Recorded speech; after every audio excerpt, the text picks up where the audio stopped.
Hello mga ka-farming, nandito na po tayo sa taas ng Susong Dalaga. Ito po.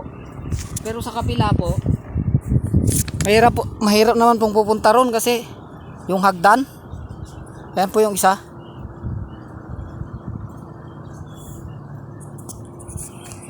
Ayan po yung isang bundok.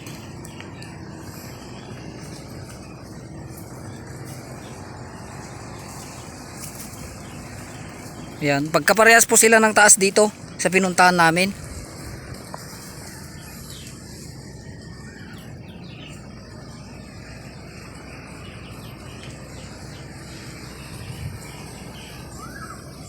Doon po kami nanggaling doon sa baba. Ito po, dito po yung taas. Ito po yung Bariles.